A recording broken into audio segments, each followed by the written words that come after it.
Got a Durango with ABS lights, traction control, pulled the codes, got left rear wheel speed sensor, and went ahead and jacked up the front, verified wheel bearings, and I came to the rear, jacked it up.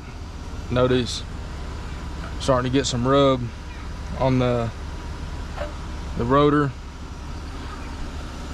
improper wear on the tire,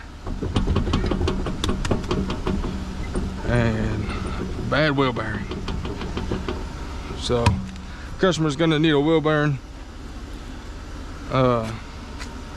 Check the other side, and it doesn't look like it really needs anything. It's solid, but keeps driving it like it is, then that side's gonna go out as well.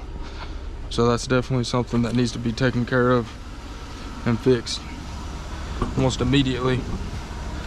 And then probably wouldn't hurt to go ahead, get some brake pads for the rear as well. So cool, looks like that's what we're gonna quote them: wheel bearing and pads.